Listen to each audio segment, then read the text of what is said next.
டேய், நீ எந்த கரையா இருந்தாலும் வகையரா இருந்தாலும் சாதியில பறையும் தானே, உள்ள நுழையாத அப்படின்னு அடிக்கிறான்.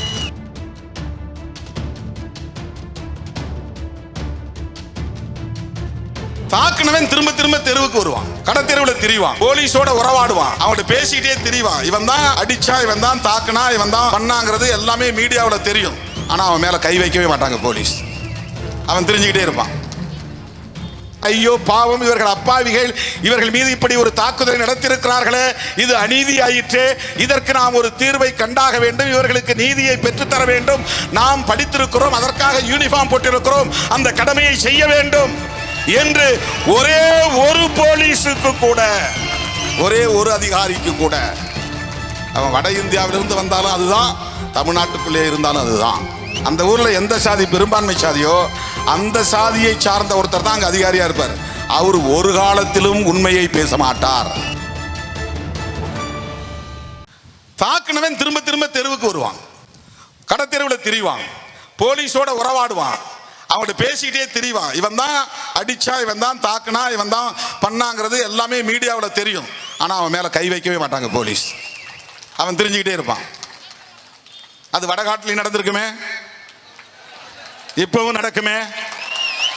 அவன் சுத்திக்கிட்டு திரிவானே, அடிச்சவன் கைது பண்ண மாட்டாங்களே. இதுதான் போலீஸ் மைண்ட் செட், இதுதான் பியூரோக்ராட்ஸ் மைண்ட் செட்.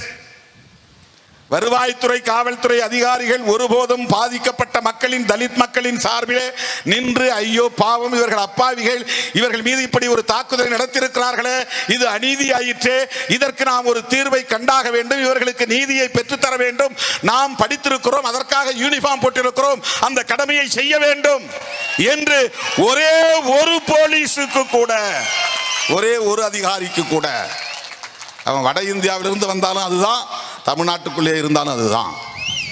என்கிட்ட போலீஸ் உயர் அதிகாரிகள் என்ன சொன்னாங்க தெரியுமா? நைட்டு 12:30 மணிக்கு நான் பேசுகிறேன், மிக உயர்ந்த போலீஸ் அதிகாரி. அவர் என்ன சொன்னார்னா, சார் நீங்கள் சொல்கிற மாதிரி இல்லை சார், அந்த வீடு கிடையாது சார், அந்த வீட்டில் யாருமே குடியில்லை, அது ஒரு கொட்டா சார். கொட்டகையாக இருந்தால் கூட அவங்களுடைய உடைமை தானே, அதில் 4 கால் இருக்குது, மேலே கூரை இருக்குது, கழி காம்புகள் இருக்குது, அதெல்லாம் எரிச்சா பரவாயில்லையா சார், அது வீடு, அது ஒரு கொட்டகை சார். இப்போ அந்த வீட்டுக்கார அம்மாவே பார்த்தேன், இந்த வரது முடியும் சார், நான் தான் சார் அங்கே குடியிருந்தேன், என்ன வச்சுருந்தீங்க? என் துணிமணிலாம் வச்சுருந்தேன், எரிஞ்சு போச்சு, பண்ட பாத்திரம் வச்சுருந்தேன், எரிஞ்சு போச்சு. அப்போ அவங்க பொய் சொல்கிறாங்களா? அவங்க என்கிட்ட பொய் சொல்லி என்ன லாபம் அடைய போகிறாங்க? ஏன் இப்போ காவல்துறை உயர் போலீஸ் அதிகாரி சொல்கிறாங்கன்னா, லோக்கலில் இருக்கிற போலீஸ் அதிகாரி சொல்கிறது தான் அவங்க சொல்லுவாங்க. அதை விட முக்கியமாக ஒவ்வொரு மாவட்டத்திலையும் நேரடியாக தகவல் சொல்கிற ஒரு உளவுத்துறை அதிகாரி ஒருத்தர் உண்டு, எஸ்பிக்கு தனியாக ஒரு உளவுத்துறை அதிகாரி உண்டு. இந்த நேரடியாக சொல்கிற அதிகாரிகள் பெரும்பாலும் எந்தெந்த ஊரில் இருக்காங்களோ அந்த ஊரில் எது பெரும்பான்மை சாதியோ அந்த சாதியை சார்ந்தவங்க தான் போடுவாங்க. அந்த ஊரில் எந்த சாதி பெரும்பான்மை சாதியோ அந்த சாதியை சார்ந்த ஒருத்தர் தான் அங்கே அதிகாரியாக இருப்பார். அவர் ஒரு காலத்திலும் உண்மையை பேச மாட்டார். இந்த ஸ்பெஷல் பிரான்ச்சுன்னு நினைக்கிறேன், நேரடியாக எஸ்பிசிஐடி நேரடியாக வந்து இன்டெலிஜென்ஸுக்கு தகவல் கொடுக்குறவங்க, ஐஜி ஆஃபீஸ்க்கு, அவங்க எஸ்பிக்கு தர மாட்டாங்க. எஸ்பி தனியாக தன் கட்டுப்பாட்டில் ஒரு உளவுத்துறை வச்சிருப்பார். அவர் கூட உண்மையை சொன்னாலும் சொல்லுவார், இவங்க இந்த தரப்பில் இருக்கிறவங்க நேரடியாக தகவல் உண்மையை சொல்ல மாட்டாங்க. அவங்க பெரும்பாலும் பெரும்பான்மை சாதியை சார்ந்தவங்க தான் ஒவ்வொரு மாவட்டத்திலையும் அப்படி தான் போடுவாங்க. இந்த ஊரில் இந்த சாதி பெரும்பான்மையாக இருந்தால் அந்த எஸ்பிசிஐடி அந்த சாதியை சார்ந்தவராக தான் இருப்பார். நீங்கள் கண்ணை மூடிட்டு முடிவு பண்ணிடலாம். அங்கே எஸ்பிசிஐடியாக ஒருத்தர் இருக்காருன்னா அவர் ஆன்டி தலித்தாக தான் இருப்பார், தலித்துகளுக்கு விரோதியாக தான் இருப்பார். அப்படி தான் அவர் தகவல் கொடுப்பார். அப்போ அவர் என்ன சொல்லியிருப்பார்னா, சார் அது வெறும் கொட்டா சார், அதில் ஒன்றும் இல்லை சார், சும்மா அது ஏதோ தூக்கி போட்டாங்க, எரிஞ்சு போச்சு. அப்போ எரிஞ்சு போன கார் வந்து வெறும் பொம்மை காரா?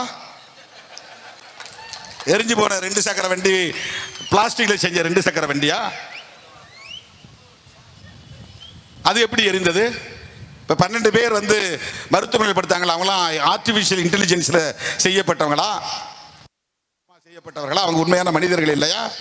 பாதிப்பு நடந்திருக்கிறது. காவல்துறை தவறாக மேலதிகாரிகளுக்கு தகவல் தருகிறார்கள். உள்ளூர் காவல்துறையை சார்ந்தவர்கள், உளவுத்துறையை சார்ந்தவர்கள் தகவல் தருகிறார்கள். இப்போ கூட எங்கள் கூட்டத்தை பற்றி என்ன ரிப்போர்ட், எவ்வளோ பேர் வந்தாங்க? ஒரு 200 பேர் இருக்கு சார்பாங்க. அங்கே ரிப்போர்ட் வந்து இங்கே எத்தனை ஆயிரம் பேர் வந்திருக்காங்கன்னு சொல்ல மாட்டாங்க, 200 பேர் வந்திருக்கிறாங்க.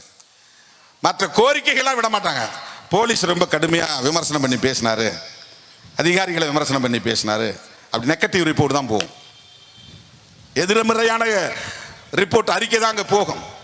ஆகவே வன்முறை நடந்தது உண்மை, பாதிக்கப்பட்டவர்கள் தலித்துகள் என்கிற போது பாதிக்கப்பட்டவர்கள் மீதும் வழக்கு தொடுக்கிற அணுகுமுறை என்ன அணுகுமுறை? இவர்கள் எங்கே போய் அடித்தார்கள்? பெட்ரோல் பங்கில் நடந்தது என்பது உண்மை அல்ல. இதற்கு ஒரு பின்னணி இருக்கிறது. இதை நாட்டு மக்களுக்கு சொல்ல வேண்டியது நம்முடைய பொறுப்பு. கோரிக்கை முதலில் சொல்லிவிடுகிறேன். அங்கே அடைக்கலம் காத்த ஐயனார் திருக்கோயில் ஒரு கோயில் இருக்கிறது. அது ஆதிதிராவிடர் சமூகத்திற்குரிய கோயில். காலம் காலமாக தலைமுறை தலைமுறையாக அந்த மக்கள் அந்த கோயிலை வணங்கி வருகிறார்கள். அதை ஒட்டி காலி மைதானத்தில் அவ்வப்போது பொங்கல் வைப்பது உண்டு. மொத்தத்தில் 1 ஏக்கர் அளவுக்கு அந்த பொது இடம். அது ஆதிதிராவிடர் சமூகத்தின் நீண்ட காலமான பயன்பாட்டில் இருக்கிற பொது இடம். அது அரசு ஆதிதிராவிட மக்களின் புழக்கத்தில் இருக்கிற இடம். அது பட்டா இடம் இல்லை. எல்லா ஊர்லயும் கோயில் அப்படிதான் இருக்கு. அது இந்து சமய அறநிலையத்துறைக்கு சொந்தமான கோயில் இல்லை. ஆதிதிராவிடர்கள் ஒரு சிறுபான்மை சமூகத்தை சார்ந்தவர்கள் தங்களுக்கு என்று கோயிலை கட்டி வைத்திருக்கிறார்கள். அந்த 200 குடும்பத்திலும் 5 கரை வகையரா இருக்கிறாங்க. அதுல 3 கரையை சார்ந்தவர்கள், அதான் 3 வகையராவை சார்ந்தவர்கள் அடைக்கலம் காத்த ஐயனார் கோயிலை கும்பிடுறாங்க குலதெய்வமா.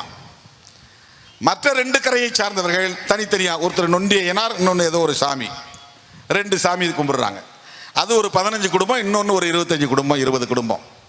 இந்த 3 கரை இல்லாம ஆனா ஒரே சமூகமா அங்க இருக்கிறாங்க. இது எல்லா ஊரிலும் எல்லா சமூகங்களையும் இந்த மாதிரி வகையரா உண்டு. குலதெய்வங்கள் மாறுபடும். இப்போ எங்கள் ஊரில் கூட 2 குலதெய்வம் இருக்குது. ஒன்று வீரனார், இன்னொன்று மாயவன்.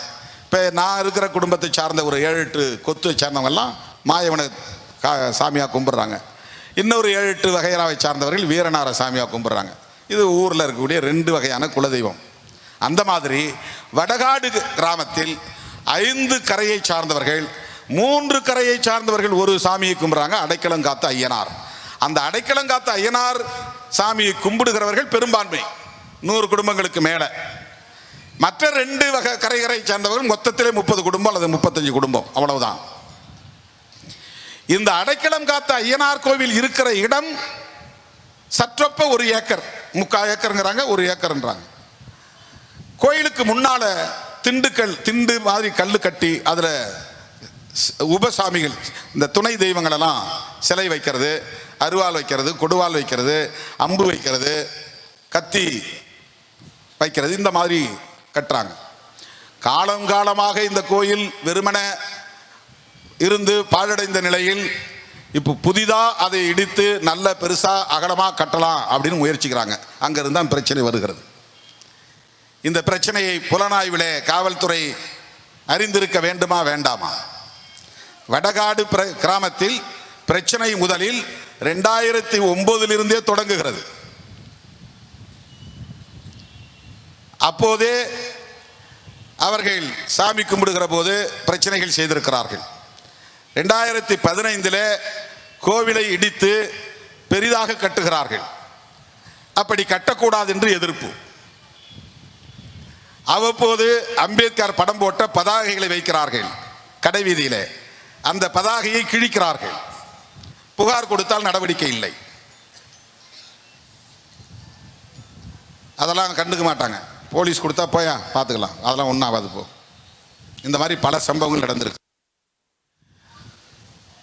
ஒரு 20 ஆண்டுகளுக்கு முன்னால் இன்னொரு சமூகத்தை சார்ந்த இளைஞர்கள் அந்த பொது இடத்துல நாங்கள் வாலிபால் விளையாடுறோம், எங்களுக்கு இந்த இடத்த கொடுங்க.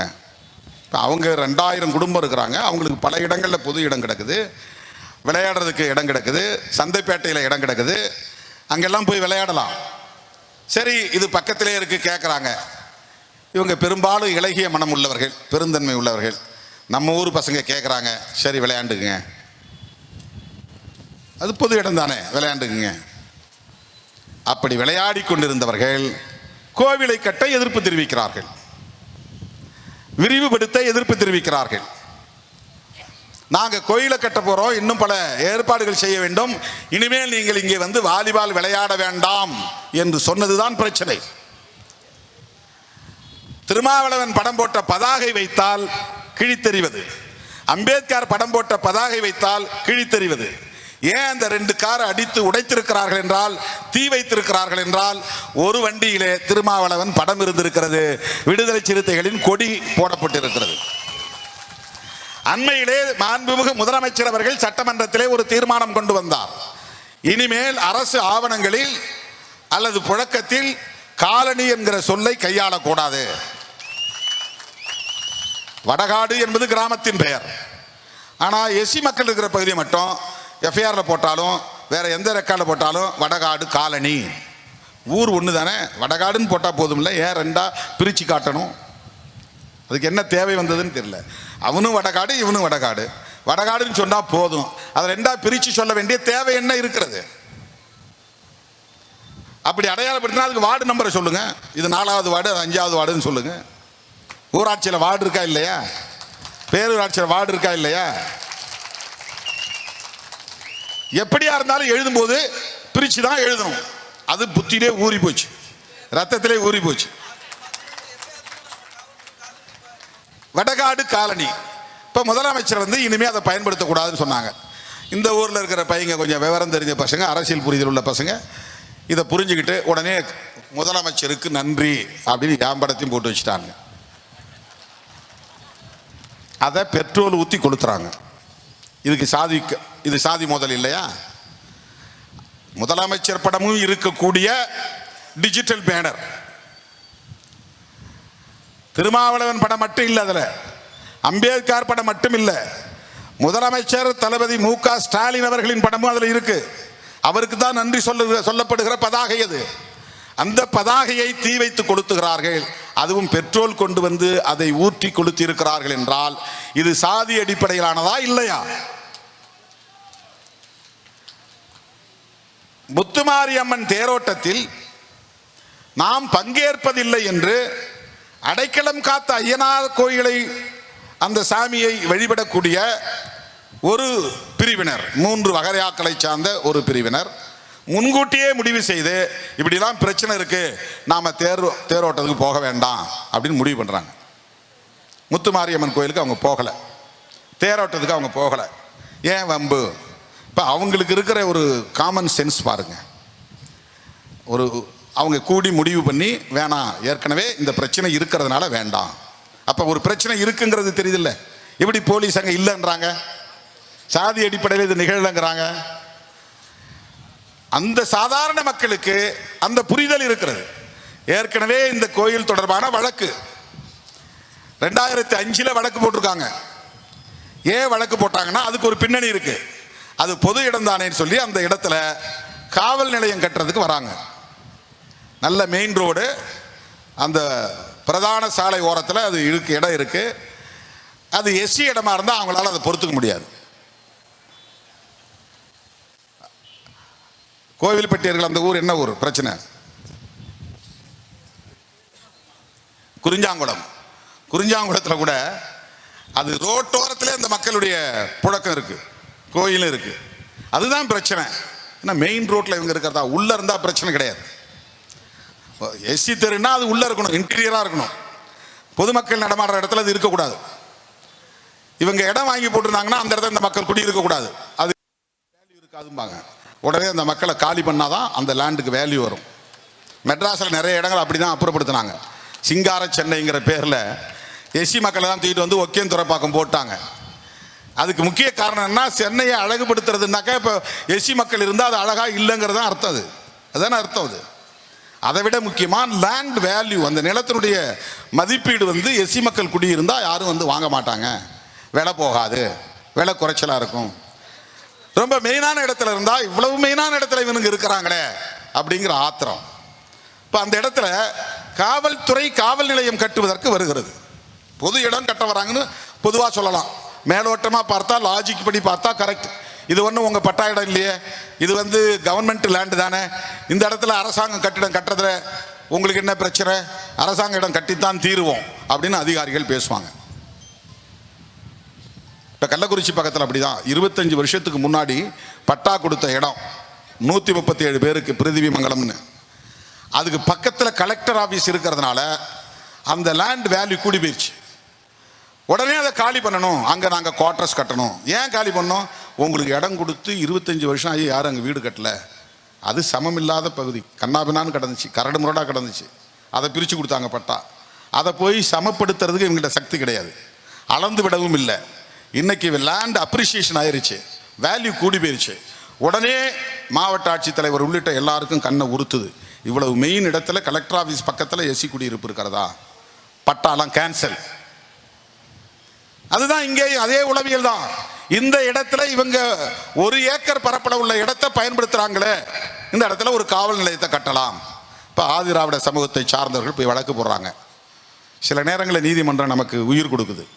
அப்பப்போ உயிர் கரட்டிட்டு போகிற நேரத்தில் வாயில் பால் ஊற்றுற மாதிரி தண்ணி ஊற்றுற மாதிரி நீதித்துறை சில நேரங்களில் நல்ல தீர்ப்புகளை எல்லாம் தந்துருவாங்க, தெரியாமலே தந்துருவாங்க. அது ஒரு சில நீதிபதிகள் நியாயவான்களும் இருக்கிறாங்க, ரொம்ப மோசமாக தீர்ப்பு தரவங்களும் இருக்காங்க. அப்பப்போ ஏதாவது நல்ல தீர்ப்பும் தந்துருவாங்க. இப்போ இந்த 10 பல்கலைக்கழக மசோதாக்களுக்கு அங்கீகாரம் தந்த மாதிரி உச்ச நீதிமன்றத்தில் வடகாடு ஆதிதிராவிட சமூகத்தை சார்ந்த மக்கள் தொடுத்த வழக்கை விசாரித்த நீதிமன்றம் அந்த இடத்தில் காவல் நிலையத்தை கட்டக்கூடாது என்று தீர்ப்பளித்து விட்டது. ஆதிதிராவிட மக்களுக்கு ஃபேவரா வந்துருச்சு. இப்போ என்ன பண்றது? அவங்க மறுபடியும் இந்த இடம் நாங்கள் வாலிபால் விளையாண்டுட்டு இருக்கிற எங்களுக்கு சொந்தமானது, நாங்கள் இத்தனை வருஷமாக பயன்படுத்திட்டு இருக்கிறோம், எங்களுக்கு தான் அதை பிரித்து கொடுக்கணும். உடனே நீயும் கேஸ் போடு. கேஸ் போட்டு பெண்டிங்லேயே வச்சிருக்கிறாங்க. அந்த கேஸை நடத்தவே இல்லை. அந்த கேஸை நடத்தவே இல்லை. வாய்தா போட்டு வாய்தா போட்டு வாய்தா போட்டு வாய்தா போட்டு தள்ளிக்கிட்டே போறாங்க. இப்போ காவல்துறை நீயும் விளையாடாத, நீயும் அங்கே போகாத, சாமி கும்பிடாத. இது என்னையா நீதி? இது எந்த உலகத்து நீதி? இது தலைமுறை தலைமுறையாக ஒடுக்கப்பட்ட மக்கள் பயன்படுத்தி வந்த இடத்தை இன்னொருவன் வந்து வேண்டுமென்றே வீம்புக்கு வந்து ஆக்கிரமிப்பு செய்ய நினைக்கிறான். நீ செய்வது தவறு, உனக்கென்று வேறு இடம் இருக்கிறது, நான் வேறு இடம் பார்த்து தருகிறேன் அல்லது வாங்கி தருகிறேன் அல்லது ஏற்பாடு செய்து தருகிறேன் என்றல்லவா சொல்லி இருக்க வேண்டும். அவங்களுக்கு நீ விளையாட இடம் கொடுக்க வேண்டாம் நாம சொல்லலை, விளையாட இடம் கொடுங்க. இவர்கள் பயன்படுத்தி கொண்டிருந்த இடம் பொங்கல் வைத்து விழா கொண்டாடிய இடம். அந்த இடத்திலே அவர்கள் வந்து பிரச்சனை செய்கிறார்கள் என்றால் அதை தடுக்க வேண்டிய ஆட்சி நிர்வாகம் தடுக்காமல், அந்த வழக்கில் இன்டர்வியூன் பண்ணாம, அவங்க போய் பெட்டிஷன் போடலை, அவங்க பார்ட்டியாகவும் இல்லை. இந்த மாதிரி சம்பவம் நடக்கும்போது 2 சமூகத்துக்கு இடையில மோதல் வரும் என்ற சூழல் வருகிற போது அதிகாரிகள் மாவட்ட ஆட்சியரோ அல்லது மாவட்ட காவல்துறை கண்காணிப்பாளரோ அதில் தலையிட்டு அந்த பிரச்சனைக்குரிய விவாதத்தில் விசாரணையில் பங்கேற்க வேண்டும். அரசு தரப்பிலே கருத்து சொல்ல வேண்டும். ஒரு பெட்டிஷன் போடணும், போடல. இதுவரையில் அதில் அவங்க தலையிடல. 10-15 வருஷமா அந்த பெண்டிங், அந்த வழக்கு அப்படியே பெண்டிங்ல இருக்கு. இந்த மக்கள் அதை பயன்படுத்த முடியல, கோயிலை கட்டி முடிக்கல, கும்பாபிஷேகம் கொண்டாட முடியல, சாமி கும்பிட முடியல. அந்த வழக்கு நிலுவையிலே இருப்பதை காரணம் காட்டி ஆதிதிராவிட மக்களையும் அந்த கோவிலில் வழிபாடு செய்யக்கூடாது என்று தடுத்து வைத்திருக்கிறார்கள். அந்த காளி மைதானத்தில் திருவிழா கொண்டாடக்கூடாது என்று தடுத்து வைத்திருக்கிறார்கள். ஒரு முறை கோயிலை போய் சுத்தம் செய்யலான்னு போனால் அவங்க வந்து கலவரம் பண்ணுறாங்க, சாலை மறியலில் ஈடுபடுறாங்க. சாலை மறியலில் ஈடுபடும் போது 2 பேரையும் கைது பண்ணி ஸ்டேஷனில் மண்டபத்தில் வச்சு 2 பேரையும் வெளியே விடுறாங்க. இவன் பாட்டுக்கு இவன் சும்மா இருக்கிறான், இவனையும் சேர்த்து கைது பண்ணுறாங்க.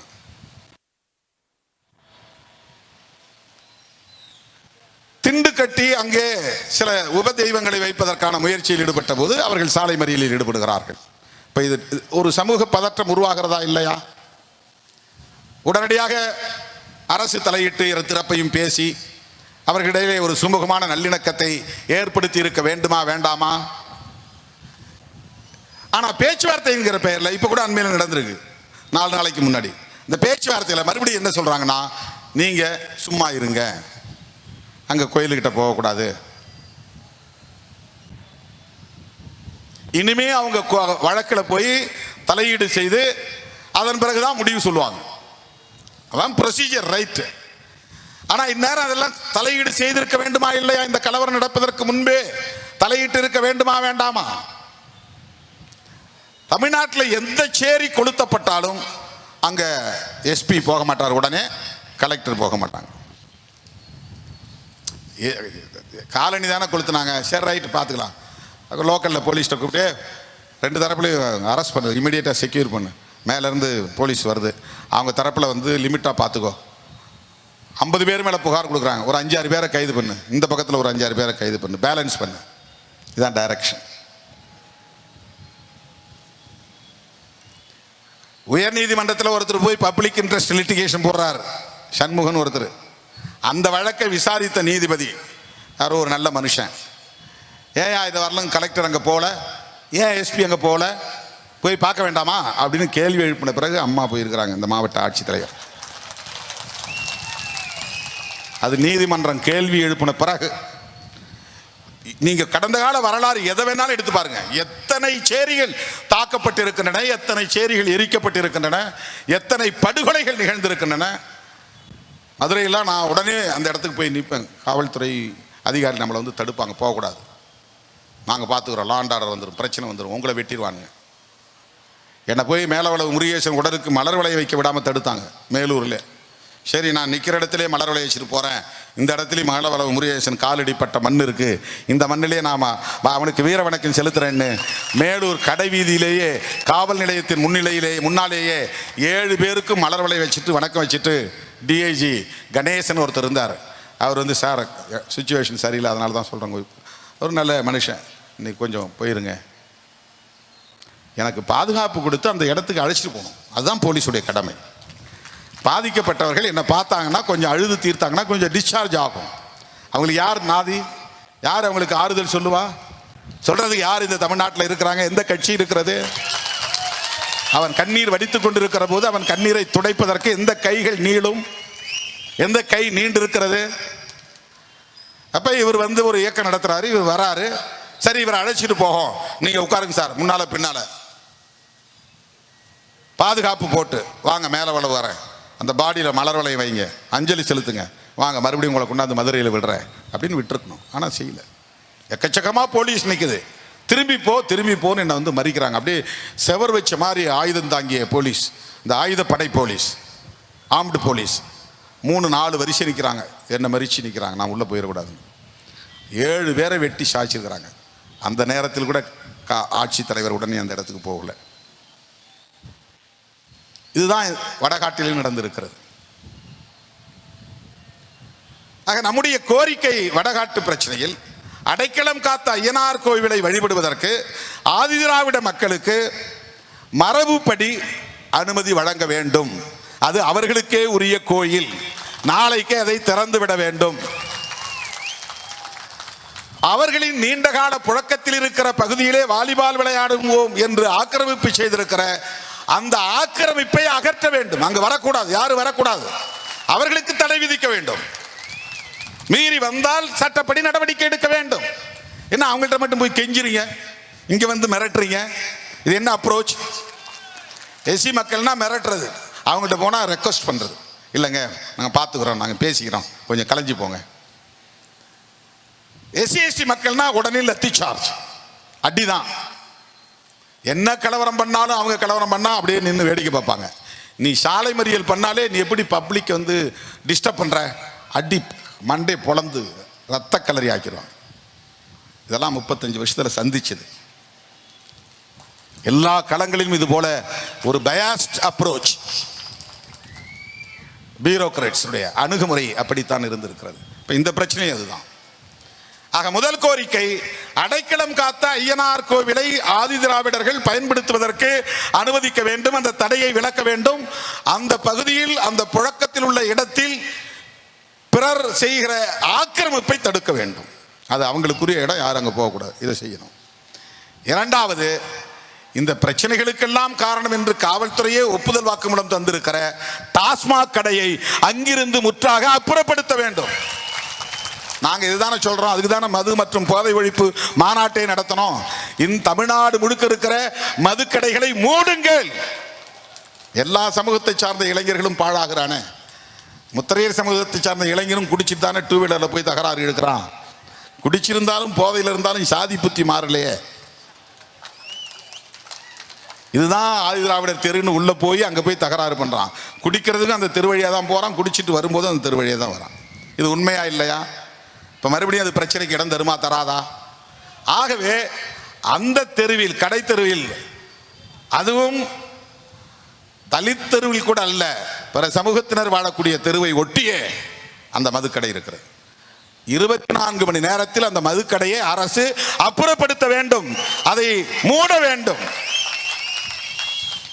இது 3வது கோரிக்கை. 4வது கோரிக்கை, ஆதிதிராவிட மக்கள் மீது போடப்பட்ட பொய் வழக்குகள் அனைத்தையும் திரும்ப பெற வேண்டும். 6 பேர் அரெஸ்ட் பண்ணிருக்காங்க. 6 பேர்ல 4 பேர் ஸ்டூடெண்ட். காலேஜ் ஒருத்தர் என்ஜினியரிங் முடிச்சிருக்கிறான், காலேஜ் படிச்சிட்டு இருக்கிற பையங்க. சரி, வன்முறையில் ஈடுபட்டா கைது செய்ய மாட்டாங்களா? கைது பண்ணுவாங்க. ஆனா அவங்க வன்முறையில் ஈடுபட்டார்களா? தேடி போய் அவர்கள் தெருவுக்குள்ளே புகுந்து வன்முறையில் ஈடுபட்டார்களா? தெருவுக்குள்ள வந்து தாக்குதல் நடத்துகிற போது 4-5 பேரை பிடித்து போலீஸில் ஒப்படைத்திருக்கிறார்கள். பிடிச்ச போது ஒருத்தர் 2 பேர் அடிச்சிருக்கலாம். இரத்த காயம் இருக்கிறதா? கொடுங்காயம் இருக்கிறதா? கொலை முயற்சி நடந்ததா? கொலை செய்யும் நோக்கத்தோடு தாக்குதல் நடத்தினார்களா? அது ஒரு டிஃபென்சிவ் அப்ரோச். அது என் தெருவுக்குள்ள வந்துட்ட, நீ வெளியே போ, போலீஸ் வர வரல உன்னை பிடிச்சி வச்சிருக்கிற, அப்போ 2 பேர் 3 பேர் அடிச்சிருப்பான். ஆனால் காவல்துறை அதையும் சமமாக பார்க்கிற, நீயும் வன்முறையில் ஈடுபட்டாய், தாக்கினாய்.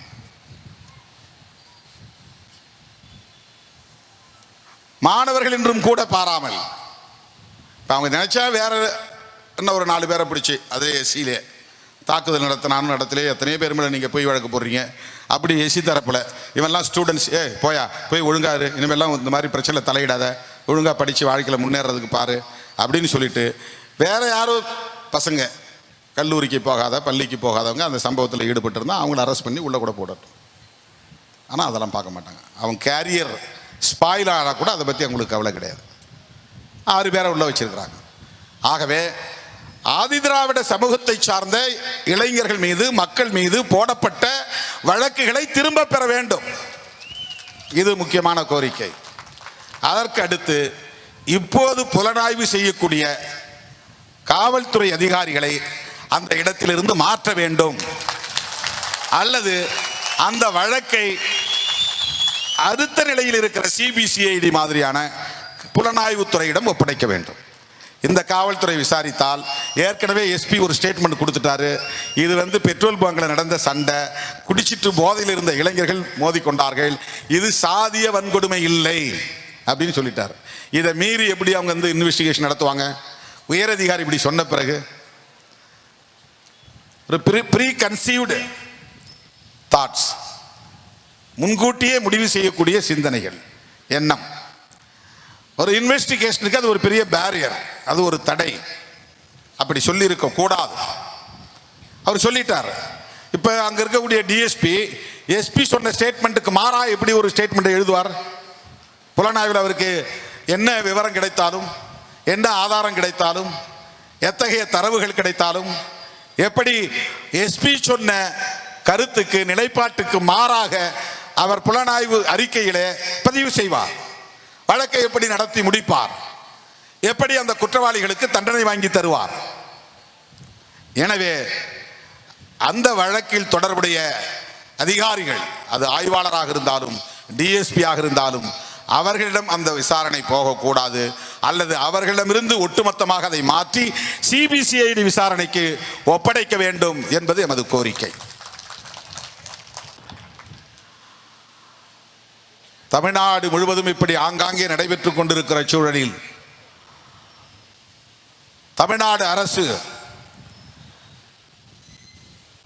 இந்த பிரச்சனைகளை எல்லாம் எதிர்கொள்வதற்கு காவல்துறை, வருவாய்த்துறை அதிகாரிகளுக்கென்று தனியே விழிப்புணர்வு பயிற்சியை வழங்க வேண்டும். அவங்களுக்கு ஒரு சென்சிட்டைசேஷன் ப்ரோக்ராம், அவங்களுக்கு அதிகாரிகளுக்கு இந்த இஷ்யூவை எப்படி டீல் பண்ணணும், விக்டிம் சைடில் எப்படி நின்று நீங்கள் நீதியை பெற்று தரணும், இந்த வன்கொடுமை தடுப்பு சட்டத்தை எப்படி இம்ப்ளிமெண்ட் பண்ணணும், இதை பற்றி எந்த விதமான ஒரு அவேர்னஸும் காவல்துறைக்கு இல்லை, வருவாய்த்துறைக்கு இல்லை.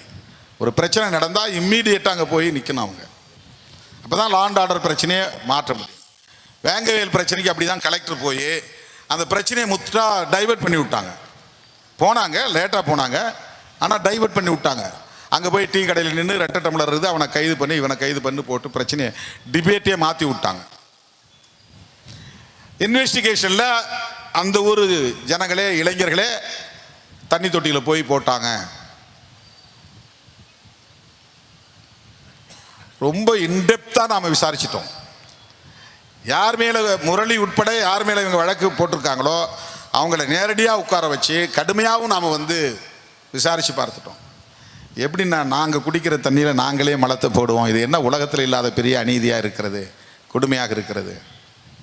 இப்போ ஏற்கனவே ஒரு முடிவு, ஒரு ஸ்டாண்ட் எடுத்துட்டா அந்த முடிவை அப்படியே எஸ்டாப்ளிஷ் பண்ணணுங்கிறதுல பியூரோக்ராட்ஸ் ரொம்ப தெளிவாக இருப்பாங்க. அதுக்கு தகுந்த மாதிரி தான் தரவுகளை திரட்டுவாங்க, அதுக்கு தகுந்த மாதிரி தான் ஆவணங்களை தயாரிப்பாங்க. முன்கூட்டியே முடிவு பண்ணிட்டாங்க. இது அதிமுகவை சார்ந்தவரோ அதில் பிரச்சனைக்குரியவர் யார் மேலே புகார் சொன்னாங்களோ அவர் திமுக கூட கிடையாது, அதிமுககாரர். ஊராட்சி மன்ற தேர்தல் நடந்த பிரச்சனை, 2 பேருக்கு இடையில ஆதி திராவிடர்கள் 2 தரப்புக்கும் 2 குரூப்பாக இருந்து வேலை செய்கிறாங்க. ஒருத்தர் ஆதரிக்கிறாங்க, ஒருத்தர் எதிர்க்கிறாங்க. அதில் டேங்க் ஆப்ரேட்டரை நியமனம் பண்ணுறதுல பிரச்சனை. இதன் அடிப்படையில் தான் அது நடக்குது. என்ன நேரம் விசாரிங்கன்னா எஸ்சி தரப்புலேயே ஆட்களை பிடிச்சி மறுபடியும் லோக்கல் போலீஸ் அப்படி தான் பண்ணாங்க, சிபிசிஐடி அப்படி தான் பண்ணாங்க. தனி அதிகாரிகள் கையில் ஒப்படைச்சு அதை விசாரிக்க சொல்கிற நிலையில் ஒரே ஸ்டைல் தான் அந்த இன்வெஸ்டிகேஷன் ப்ரொசீஜர் அப்படி தான் போச்சு. முதல்ல சொல்லிட்டாங்க இது எஸ்சி தரப்பில் தான் போட்டாங்க, அதையே எஸ்டாப்ளிஷ் பண்ணுறாங்க. இப்போ இதுதான் வடகாட்டில் நடக்க போகுது. இப்போ ஊருக்கு அடிச்சவங்களை யாரும் இவங்க தண்டிக்க போகிறது கிடையாது, நடக்காது. ஏன்னா எஸ்பி ஸ்டேட்மெண்ட் ஆல்ரெடி டிக்ளேர். இது சாதி அடிப்படையில் நடந்தது அல்ல. இப்போ இதுக்கு பின்னால் நடந்த அடைக்கலம் காத்த ஐயனார் கோயில் தகராறு என்ன, வாலிபால் விளையாடுறோங்கிற பேரில் அங்கே அடிக்கடி போய் பிரச்சனை பண்ணாங்களே அதனுடைய பின்னணி என்ன, இது தொடர்பாக நீதிமன்றத்தில் தொடுக்கப்பட்ட வழக்கின் விவரம் என்ன, வாலிபால் விளையாடக்கூடிய இளைஞர்கள் இந்த இடம் எங்களுக்கு தான் சொந்தமானது என்று கேட்டு வழக்கு தொடுத்து அந்த வழக்கு இன்னும் நிலுவையில் இருக்கிறது, அதனுடைய பொருள் என்ன, கோயிலை விரிவுபடுத்தி கட்டுவதற்காக முயன்ற ஆதி திராவிடர்களை தடுத்து நிறுத்தி இருக்கிறார்களே அதற்கு என்ன அர்த்தம், தனித்தனியே திண்டு கட்டி அதிலே துணை கடவுள்களை எல்லாம் நிர்மாணிப்பதற்கு முயற்சித்தும் அது தடுக்கப்பட்டு விட்டதே அதற்குரிய பொருள் என்ன, முத்துமாரியம்மன் கோயில் என்பது அரசுக்கு சொந்தமான கோயில், இந்து சமய அறநிலையத்துறைக்கு சொந்தமான கோயில். அதற்கு என்ன பொருள் என்றால் இது அரசுக்கு சொந்தமானது, தனியாருக்கு சொந்தமானது இல்லை என்றால் எல்லா தரப்பினரும் கோயிலுக்குள்ளே நுழையலாம், சாமி கும்பிடலாம், தேரோட்டத்தில் பங்கேற்கலாம். அதில் நான் வடத்தை தொட்டு கொடுக்கறது ஒரு மரியாதைன்னு எழுதிட்டேனா, அதனால் மேலே போய் புகாரே கொடுத்துருக்குறாங்க. ஒருவேளை போலீஸை கூட கேட்டு வாங்கியிருக்கலாம், திருமாவளவன் இப்படி ஒரு ஸ்டேட்மெண்ட்டு காவல்துறையை கண்டித்து கொடுத்துருக்குறாரு, இப்படி ஒரு லூப் ஹோல் இருக்குது, ஆனால் நீங்களே ஒரு புகார் கொடுங்க, நாங்கள் திருமாவளவன் மேலே கேஸ் போடுறோன்னு கூட கேட்டு வாங்கியிருக்கலாம். இப்போ கூட கேட்டேன், நாங்கள் சாமியாடி போவோம் ஒவ்வொரு முறையும் மாரியம்மன் கோயிலுக்கு சாமி கும்பிடுவோம். அவங்க ரொம்ப எச்சரிக்கையாக முன்கூட்டியே எங்களுக்கு திருநீர் போட்டு நெத்தியில் திருநீர் பூசி இப்படியே போயிருங்க அப்படின்னு எங்களை அனுப்பிச்சி வச்சுருவாங்க. நாங்கள் கோயிலுக்குள்ளே நுழைய மாட்டோம். அது எங்களுக்கு கிடைக்கிற மரியாதைன்னு நினச்சி நாங்கள் வந்துடுவோம். இந்த முறை என்ன நடந்தது, ஒரு 4 இளைஞர்கள், நேதாஜின்னு ஒரு பையன், இன்னொரு 4-5 பேர், அவனுங்க என்ன பண்ணியிருக்காங்க, குறுக்க நெடுக்க ஏதோ ஒரு கயிறு சங்கிலி மாதிரி போட்டுக்கிட்டு சாமி ஆடிக்கிட்டே போயிருக்கிறாங்க. அந்த அத்தை மீறிட்டாங்கன்னா இதுக்கு மேலே வரக்கூடாதுன்னு அவங்க ஒரு அத்து போட்டு வைக்கிறாங்க இல்லையா, அதை மீறி உள்ளே போயிட்டாங்க. உடனே அவனை பிடிச்சி அடித்து நீ எந்த வகையராக இருந்தாலும், ஏன்னா அந்த வகையரா இந்த அடைக்கலம் காத்த ஐயனார் கும்பிட்ற வகையரா இல்லை, உள்ளே போனவன். மற்ற 2 வகையரா இருக்கான் பாருங்க கரை, அதில் 4 பேர் உள்ளே போயிருக்கிறான். அப்போ அவன் என்ன நினச்சி போனான்னா, நாம தான் எதிர்க்கலையே அவங்க தானே எதிர்க்கிறாங்க, நம்மளை விட்டுருவாங்கன்னு நினச்சி போயிருக்கிறான். டேய் நீ எந்த கரையாக இருந்தாலும் வகையராக இருந்தாலும் சாதியில் பறையும் தானே, உள்ள நுழையாத அப்படின்னு அடிக்கிறான், விரட்டுறான்.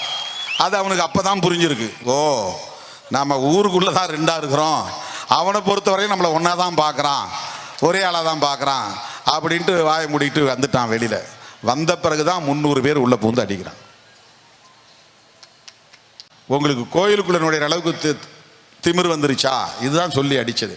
அடித்தவன் வேணா குடிச்சிருக்கலாம், அடித்தவன் வேணா டாஸ்மாக் போயிட்டு வந்திருக்கலாம், ஆனால் அடித்தவன் எங்களில் 3 பேர், நாங்கள் 4 பேர் போனால் அதில் ஒரு ஆளை பிடிச்சி வச்சுக்கிட்டானோ காணோம், அல்லது 3 ஆளை பிடிச்சி வச்சுக்கிட்டானோ காணோம், நான் ஒரு ஆள் தப்பிச்சு வந்துட்டேன் அப்படின்னு சொல்லும்போது அவன் என்ன சொல்லி அழைச்சான்? எஸ்சி பசங்க நம்ம அருளை பிடிச்சி வச்சுக்கிட்டாங்க, அதுக்கு தானே 300 பேர் திரண்டு வந்தாங்க. அப்போ இது சாதி அடிப்படையில் நடந்ததா இல்லையா? இது சாதிய வன்கொடுமையா இல்லையா?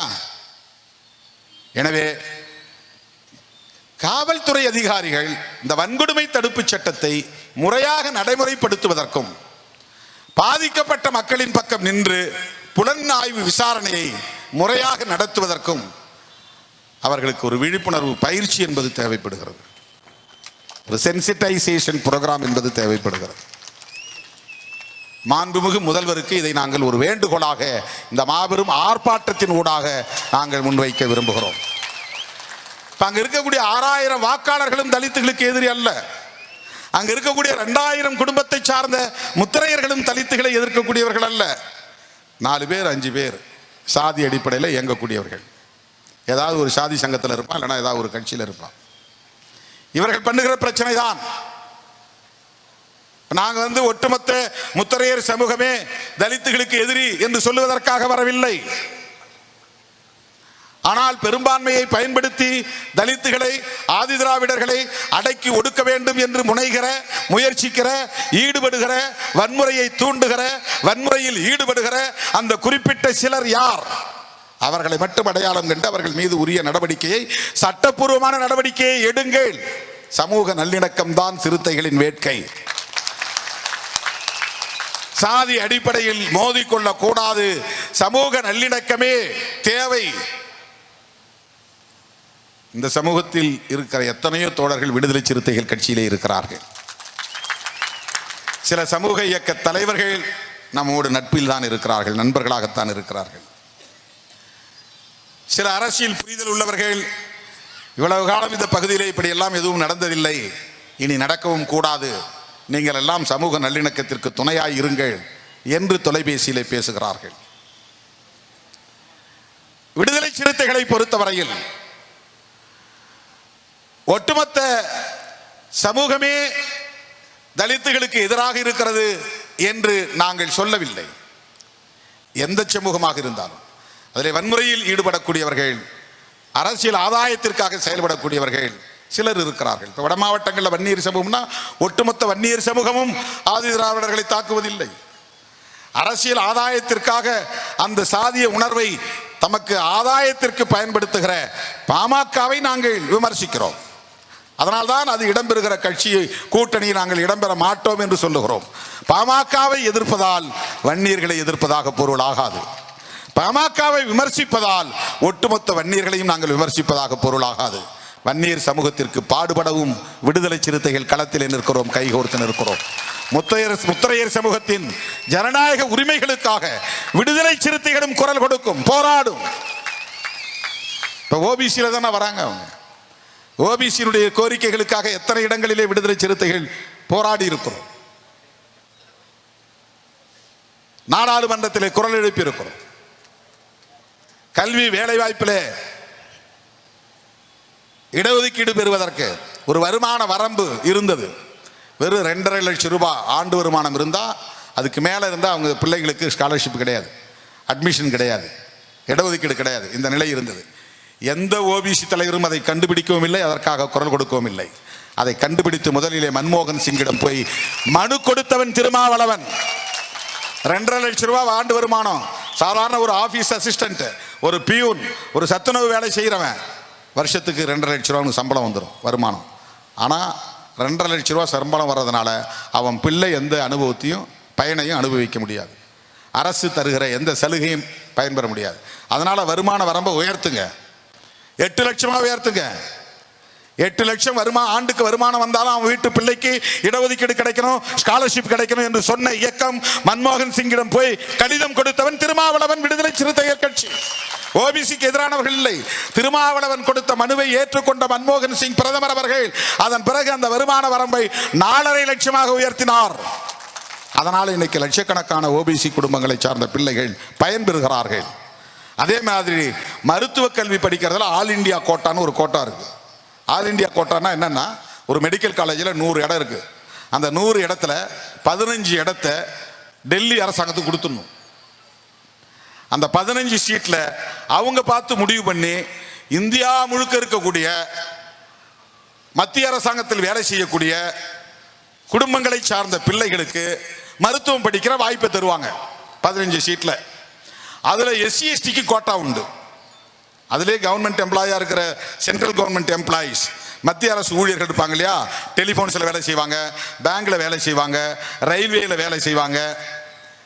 இந்த மாதிரி சென்ட்ரல் கவர்மெண்ட் அலுவலகங்களை பணியாற்றக்கூடியவர்கள் பிள்ளைகள் இங்கிருந்து குஜராத்தில் போய் வேலை செய்வான், டெல்லியில் போய் வேலை செய்வான். இப்போ அவங்க வீட்டு பிள்ளைகள் மெடிக்கல் படிக்கணும். அதுக்கு ஒவ்வொரு ஸ்டேட் கவர்மெண்ட்லேயும் ஒவ்வொரு மருத்துவக் கல்லூரியிலிருந்தும் மொத்த இடங்களில் 15 இடத்தை எங்கள்கிட்ட கொடுத்துருங்க, இதை நாங்கள் பயன்படுத்தணும். எங்கள் கவர்மெண்ட்டில் வேலை செய்யக்கூடிய பிள்ளைகளுக்கு நாங்கள் இடஒதுக்கீடு தந்து அதிலே நிரப்புவோம். அதுதான் ஆல் இண்டியா கோட்டா. அந்த 15%ல் SC ST மக்களுக்கு 22% இடத்தை SC ST மக்களுக்கு கோட்டா அடிப்படையில் ஒதுக்குனாங்க. OBCக்கு அதில் இடஒதுக்கீடு இல்லை. அதை கண்டுபிடித்த இயக்கம் விடுதலை சிறுத்தைகள் கட்சி, அதற்காக போராட்டம் நடத்திய இயக்கம் விடுதலை சிறுத்தைகள் கட்சி. அதன் பிறகு அந்த கோட்டாவில் இடம் கேட்டு விடுதலை சிறுத்தைகள் உச்ச நீதிமன்றத்தில் வழக்கு தொடுத்தோம். திமுகவும் அதுக்கு பிறகு வழக்கு தொடுத்தாங்க. இப்போ சுப்ரீம் கோர்ட் ஆர்டர் போட்டு OBCக்கு ஆல் இண்டியா கோட்டாவில் இடஒதுக்கீடு கிடைத்திருக்கிறது. இதை முன்னெடுத்த இயக்கம் விடுதலை சிறுத்தைகள் கட்சி. முத்தரையர் உட்பட அனைவரும் அதிலே பயன்பெறக்கூடிய